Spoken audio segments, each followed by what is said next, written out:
We're good? Yep. Hello and welcome to today's service, Tullahoma Unitarian Universalist Church. Thank you those in attendance, those in person, those on Zoom, and those live streaming. We come together for the celebration of life. We bring here our individual selves to be joined together for this hour in the larger body that we call the church. We bring here our joys and our sorrows, our hopes and our fears. Welcome to share, to listen, and to be listened to. Welcome as seekers for a new idea, a better way, a helping hand, and a listening ear. For kindred spirits to accompany us on our pilgrimage. We bring our imperfect selves, seeking not to become perfect, but to become better than we are. Blessed be this hour. May we use this hour together well. And now we'll go to the Chalice Lighting. Katie, will you light it? Where we find the darkness of ignorance, let us bring the light of reason. Where the darkness of despair prevails, may we share the light of hope. When we encounter the darkness of hate, let us shine the light of love. For announcements, we do not pass the offering plate, but we do need your support. If you'd like to donate to the work of the church, there's a plate in the back of the congregation room, or you can send a church to our treasurer at P.O. Box 331 Tullahoma 3311. Are there any other announcements? Jim?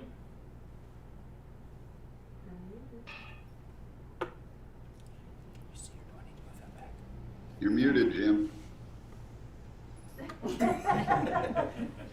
Thank you. All right, I have several announcements, but before I do that, I have a question for some of the folks on Zoom. And it revolves around membership of the church. So right now, to become a member, you have to sign the book at church. Some of you can't do that very easily. So would you like those of you who are on Zoom who don't go to church physically, would you like the opportunity to join the church remotely? Is that something that there's a one thumb up? Because that's all we really need. If there's one person interested, that's good enough. Okay, so that's something the board has discussed and will continue to discuss. So, all right. Now on to announcements. We do have a board meeting today after church. We'll start like 10 minutes probably after church Talkback ends. We do have a board vacancy for the continuing trustee, and the board will discuss that at the board meeting. Jancy Traversa has volunteered to step up for that, but if anybody else is interested, let me know, I guess within the next hour. And otherwise, we're going to discuss it. And then as far as COVID numbers, right now it's kind of hard to tell what our COVID numbers are. The Department of Health has changed their policy. They last year put out numbers once a day throughout the week. Since the first of the year, it appears they put out numbers on Tuesday, and they are for the previous Saturday. So right now, the only number we have is for Saturday, January 8th, a week ago. So we really don't have a good handle for the past week what's going on. But last Saturday, in our 7-county area, the number was around 130 cases per 100,000. So it went up significantly from the previous number, and it appeared to still be going up. Don't think we've peaked, but we don't know where we're at. So on Tuesday, we'll know what yesterday's number was, and we'll share that with you next Sunday. So that's it. Thank you. Okay. Chuck, I believe I saw your hand up. Yep. Just the usual reminder, the Thursday night discussion group will meet via Zoom on Thursday night at 7 o'clock. We'll chat for a while and then watch a TED Talk and discuss that. So if anybody who isn't a regular wants to join us and maybe become a regular and maybe suggest a TED Talk, just let me know and I'll send you a link. Or let Tony or Rick or Tom or Patty know, they'll send you a link, or Peter. So that's all. Thank you. Anyone else? Rick, Rick Phelps and then Tom Bentley. You're muted, Rick. I'll pass, Tony. I was just sort of saying hi to Chuck and thanking him for the announcement. Okay, thank you. Tom? I'd like to continue with the discussion group. I looked up last night and went through, I believe his name is Singh, S-I-G-N, and he talks about what makes us, how our brain interprets the world, some of the things that I had talked about before. And I felt a fair bit of confirmation bias going on there, because some of the thoughts that he was expressing that I had not seen before from anybody were very similar to the ones that I had tried to express. So if you'd want to join in on that one, I'll try to get the link there to all. If you just want, you can just dial it up and watch it yourself. But it's the discussion afterward is always very helpful. Come join us. Thank you. 7 o'clock. Jim? So just a request, Tony, before we move out of announcements at some point, would you introduce everybody who's at church to those of us on Zoom so we know who's there? I'll do my best. They're wearing masks. Okay. Okay. Any other announcements? Anyone here? Okay, then I guess I'll announce who's here. We have Katie Ford, Doug and Jancy Traversa, Debbie Heddish, I don't know your last names, Nisa and Jason, and I'm sorry? Taylor Gregory. Taylor Gregory, thank you for joining us today, Taylor. First time here. I'm glad to have you. Happy to be here. Okay, and just making sure I'm not missing any other announcements. Okay, in that case, we'll go to our responsive reading, which is not really responsive. I'm stealing today's responsive reading from Don Miguel Ruiz of his 4 agreements. It's his first agreement. Be impeccable with your word. Speak with integrity. Say only what you mean. Stay away from using the word to speak negative of yourself or talk about others. Use the power of your word in the way of love and truth. And with that, I will turn it over to today's speaker, who needs no announcement, Doug Traversa.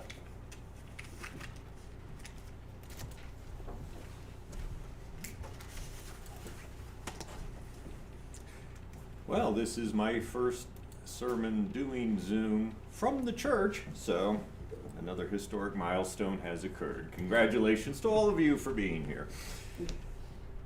As some of you know, because we do have people who are new to the congregation, both physically and Zoom. Doug, you're muted. Hang on. Sorry, I'm having technical difficulties. I think we need to change our sign. You're muted. I'm trying to get it pinned, but no, you're. Well, there's no mute symbol there now. No, I've got you unmuted, but I can't see where to pin that There's screen. a pin. That's pinned there? Yes. Correct. Okay, thank you. There you go. At least you're. Can everybody hear me? Yes. Okay. Gee, and I was doing such a good comedy routine, Great job. I'm not even going to try again. This is my first time doing a Zoom service from the church. So thanks to all of you who came out and risked the snow, ice, slush, or whatever it's going to be when we all go home. Some of you know I used to be in the Air Force. I was in for 20 years, and I retired here at Arnold Air Force Base. And I still live in Tullahoma to this day, obviously. From June 2006 to May 2007, I was in Afghanistan, embedded with the Afghan Army's only transportation unit. Now this may sound very grandiose, but to try to picture what this transportation base was, it was 4 buildings that had been renovated, left over from the days of the Russian occupation, and a gate that was really a joke, and Afghans who did the transportation for the entire country. So what they had was a whole fleet of brand new trucks that had been donated by NATO countries. And our job was to train them to do convoys and take goods from the capital, where most of the goods came in, and to the various units across the country. And I tell you this because I learned a very important life lesson while I was there. And I'm going to try to paint a visual picture of what I went through also. But I assure you this entire sermon isn't just about my time in Afghanistan. But you sort of have to know what I was going through to appreciate what I'm going to say. So first of all, I was not involved in any religion at all at this time. I did not start attending here until shortly after I came back from Afghanistan, probably just a few months. Secondly, not only was our base a former Russian base, but the place that I lived, Camp Phoenix, was a former Russian base. But again, it sounds more impressive than it is. Basically, it was just a huge slab of concrete with one building that had survived, and then endless rows of beige plywood huts that we lived in. And it wasn't really big either. You think base, you think this big old thing. You could probably walk across the entire thing in 5 to 10 minutes.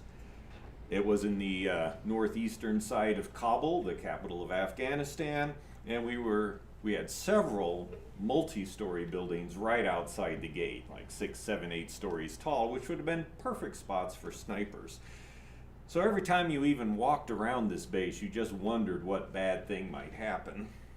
Fortunately, at least while I was there, the only bad thing that happened was they blew up our front gate with a suicide bomber. But other than that, nothing happened, and there were no casualties there at Camp Phoenix. So Camp Phoenix seemed like a fairly safe place while I was over there. Now each day our group would have to travel from Camp Phoenix to the Afghan base, and we would get into our Toyota Land Cruisers, which literally were off-the-shelf Land Cruisers. They were not modified in any way. They had no armor. We had to put on our body armor, carry our weapons, and drive through the streets of Kabul. And we were always taught, you know, when you're doing a convoy, when you're traveling, make sure all other vehicles stay at least 100 yards away from you, which is a joke if you live in a capital city, because traffic was bumper to bumper often. So that safety thing was out the window. Once we got to the Afghan base, we would do our job, help them do their convoys, help them learn vehicle maintenance, etc., and then we would head home. If it was a full day's work, we actually had to drive to Kabul International Airport, the same one you saw on the news a couple months ago when Afghans were desperately trying to get out of the country. That's where I worked. And we would actually have to armor up and travel there to eat lunch. And then we would armor up and travel back to the base. It was just a strange situation. You'd think we would have brought our food with us. Because traveling was the most dangerous part of our job. At the end of each day, after all the nuttiness that we went through, we would drive back to Camp Phoenix, and every time you entered or exit the base, there's a ritual you go through. When you are entering, you show your IDs to the guard, you pull up to an area where they have a bunch of barrels filled with sand, and an opening where you would stick your weapons barrel in, and after you had pulled out the clips and looked inside visually to make sure it was empty, you would pull the trigger to make sure there was not a bullet in the chamber, because you didn't want to shoot someone accidentally. And so you would clear your gun, and you did this every time you entered a base. Even when we went for lunch to the NATO cafeteria at the airport, you went through this whole ritual. I added something to this ritual. I would turn to whoever was next to me, and I would say with full conviction, it has been a wonderful day. It didn't matter what happened that day. It was a wonderful day, and I meant it with all my heart because we were still alive. That may sound a little overdramatic, but when you're doing what we were doing, it isn't. You were just thrilled to be back to Camp Phoenix, the relative safety in your mind, we made it another day. Now, while I was over there, I did a lot of blogging. I had a big blog, and even my hut mates would add to it. And in one of my essays that I wrote for the blog, I compared what we did to pilots who were stationed in England during World War II, and this could apply to pilots flying bombers from anywhere in World War II. It wasn't just England. And how, when we went out on our convoy, I sort of felt like them in the sense that you're going out into harm's way, eventually you're going to return, and you're going to feel safe again. Now, what we did wasn't nearly as scary or dangerous as what bomber pilots did. I'm referring to the sense of wheels down on the runway, we're safe for a little while longer, to what we did. We're through, we've cleared our weapons, we've driven onto Camp Phoenix, we're safe for a little while again. And of course, that is the only comparison to what those bomber crews went through. Their fatality rate was incredibly high compared to ours. But I bet they had the same sort of rituals when they touched down, the same sense of relief. And I think it is probably true universally, across nations, across beliefs, that a sense of impending death helps you to appreciate the things you might otherwise overlook. And it's also true that the human brain can only hold so much dread. At some point, this constant barrage of potential disaster, of impending death, of risk, your brain has to start shutting it off or accepting it as normal, or you cannot function. And that is sort of what happened to us. It was a rough transition, and eventually, just like a good Klingon on Star Trek, you say, it's a good day to die, and you go off and do what you got to do. Otherwise, you go insane. And a lot of you are experiencing, have experienced, or will experience the same thing right now as we're closing in on 2 years of COVID and all the dread and fear and danger that entails. I still remember very, very vividly when the thought of 1,000 people dying in one day was shocking. And now that's par for the course. We don't even give it a second thought, really. That's our new normal. Remember back when people were first starting to die and we thought if this reaches 100,000, it'll be shocking. Now we're almost certainly going to reach 1 million. And each 100,000 milestone is less and less of an impact on us. It's just what happens in our life now. The most amazing one to me is back in the spring of 2020 when Doctors Fauci and Birx briefed that if we do everything perfectly right now, and everyone cooperates with our suggestions, 200,000 will still die. And that seems like such a quaint notion now, as we're closing in on 900,000. Those numbers were so shocking at the time. And now our brains have sort of made us numb to some of it. And there's even a term for it, COVID fatigue. Well, if you can appreciate COVID fatigue and how your brain just sort of starts to blot out all these horrible things that are happening, you can appreciate sort of what happened to us over there on a different topic, but the same way the brain works to keep us sane. Eventually, I truly stopped fearing death, whether it was dread or fear fatigue or worry fatigue or whatever you want to call it. You just sort of say, well, you just got to go do what you got to do today and hope for the best. And in one sense, this was very healthy because it helped us to make it through the day. But in another sense, it can cause carelessness or insensitivity. You know, I have friends who are super stressed out about COVID. People in our congregation are super stressed out about COVID. I understand that. You know, if I had some kind of susceptibility that would put me at greater danger, I'd be able to appreciate it even more. I get it. I felt this similar stress in Afghanistan. Perhaps since I went through that, the mess that our country has gone through for the last couple of years, both politically and with COVID, it has sort of numbed me to some of the potential disasters it could still hit, and I am not blind to what may lie ahead. With COVID, I took all the precautions that were recommended early on. I got my vaccine as soon as I could and got my booster as soon as I could, and at this point, I feel much like I did in Afghanistan. I have to live my life now. I'll still take reasonable precautions, but the sense of fear and dread that I had early on in the COVID situation is not there anymore for me. And I know there could be another mutation, and I know more bad things could happen, but the brain can only handle this for so long before you have to adapt to the new reality. And again, I'm not advocating for anything here, and I'm not saying you need to think like me. I'm just sharing where I am.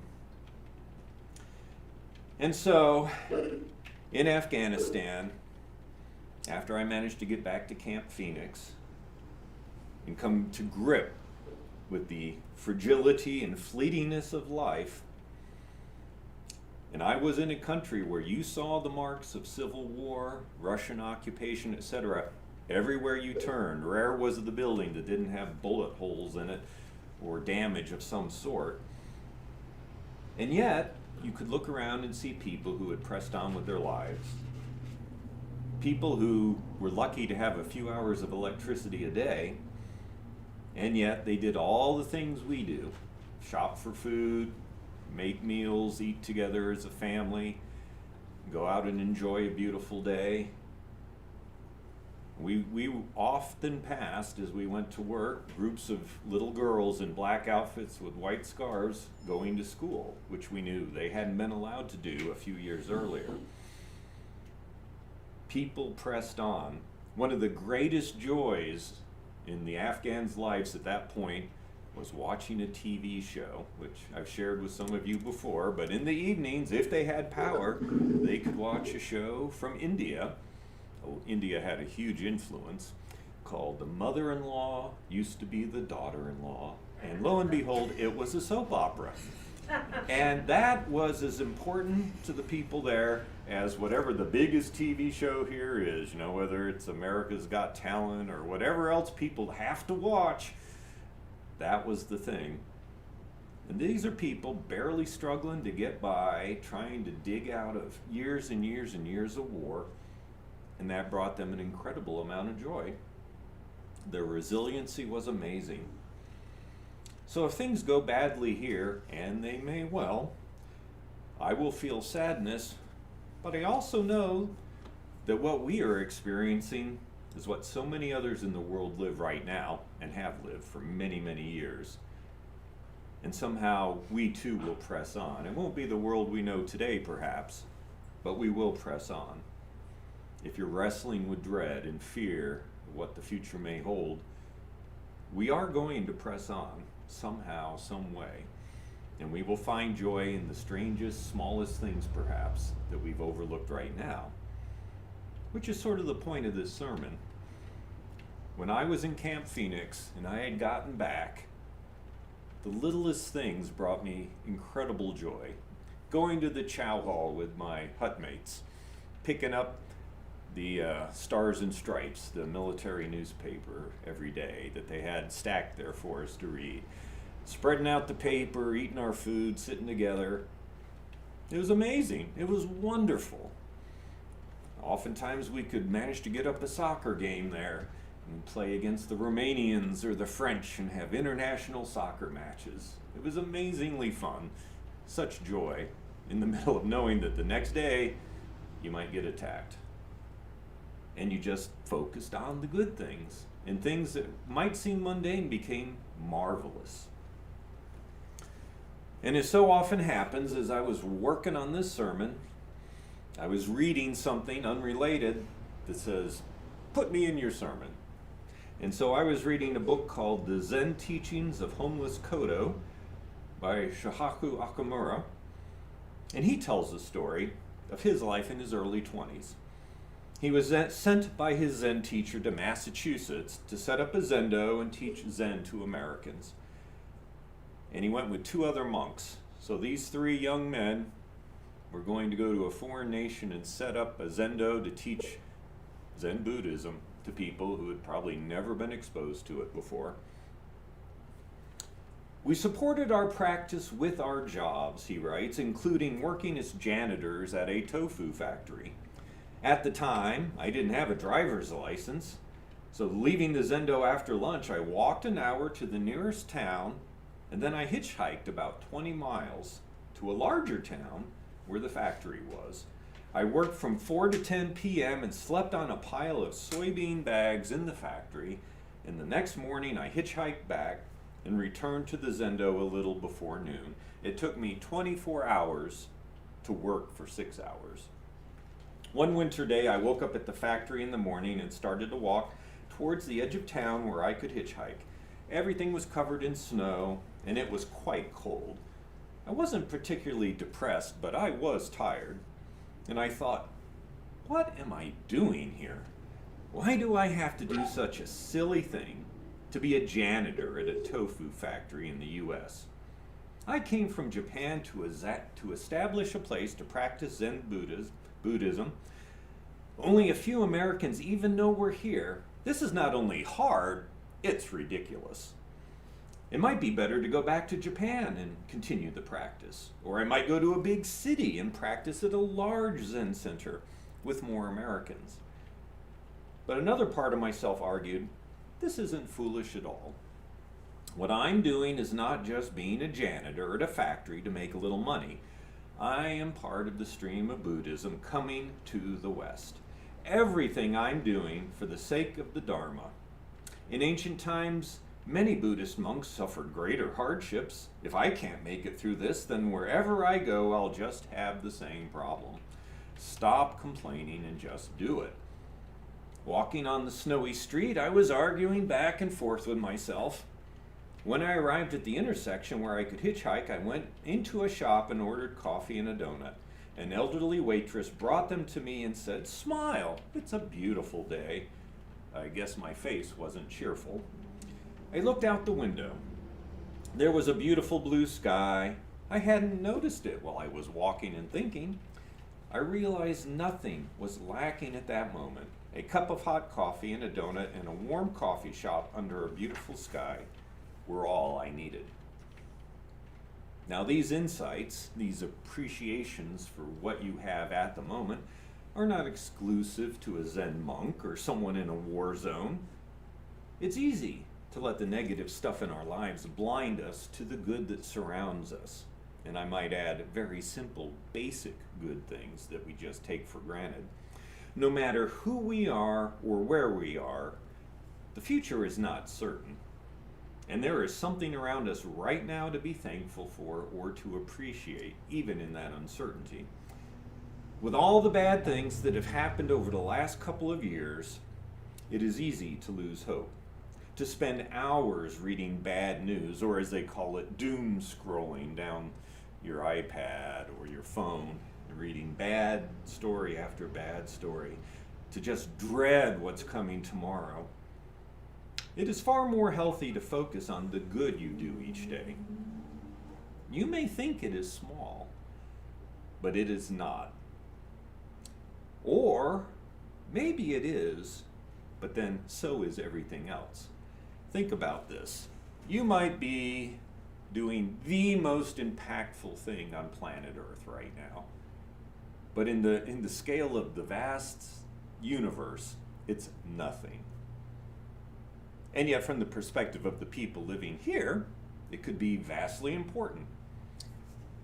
I would urge you to think of whatever little good thing you do, whatever beneficial impact you have on even one other person or one other living thing, or on the environment, that falls into this same concept.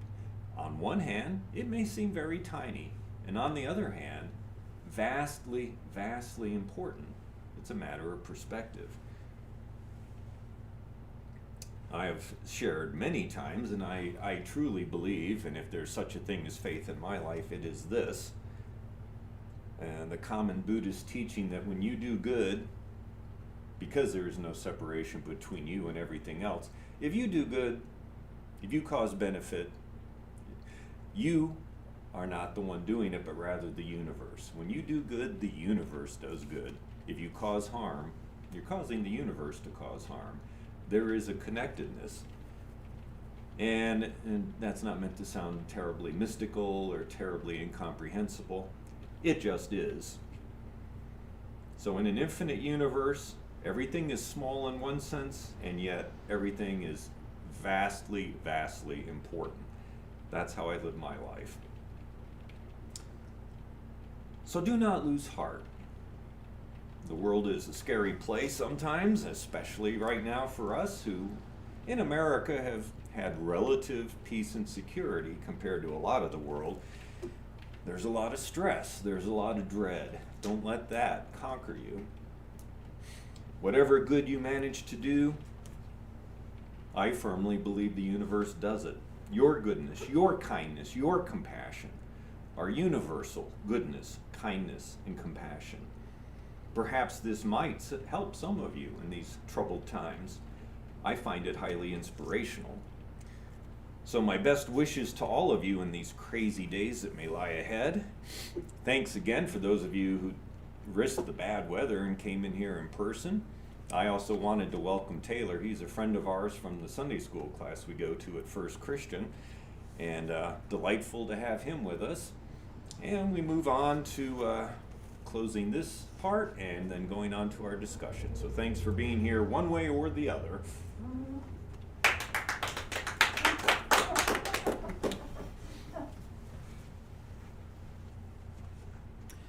Thank you, Doug. Fantastic as always. And for today's closing will be our usual reading out of our hymn book, 414, As We Leave This Friendly Place. As we leave this friendly place, love give light to every face. May the kindness which we learn light our hearts till we return. I hope you stick with us for Talkback. For those who don't, appreciate you being here, and